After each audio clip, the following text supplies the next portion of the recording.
आता या पंचानन म्हणजे पाच मुख वाला जो है उसको पंचानन कहते हैं। पाच मुख ज्याला असतात त्याला पंचानन म्हणावं। मग या पाच मुखाच्या माध्यमातून या सृष्टीचा विस्तार केलेला आहे।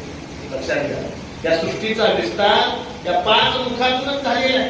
पाच मुखातून पंचतत्व जन्माला आले, पंच ज्ञानेंद्रिय जन्माला आले, पंच कर्मेंद्रिय जन्माला आले, अंतःकरण चतुष्टय जन्माला आलं, स्थूल सूक्ष्म शरीर जन्माला आलं आणि संसार सुद्धा या पंचतत्वातूनच निर्माण झालेला आहे।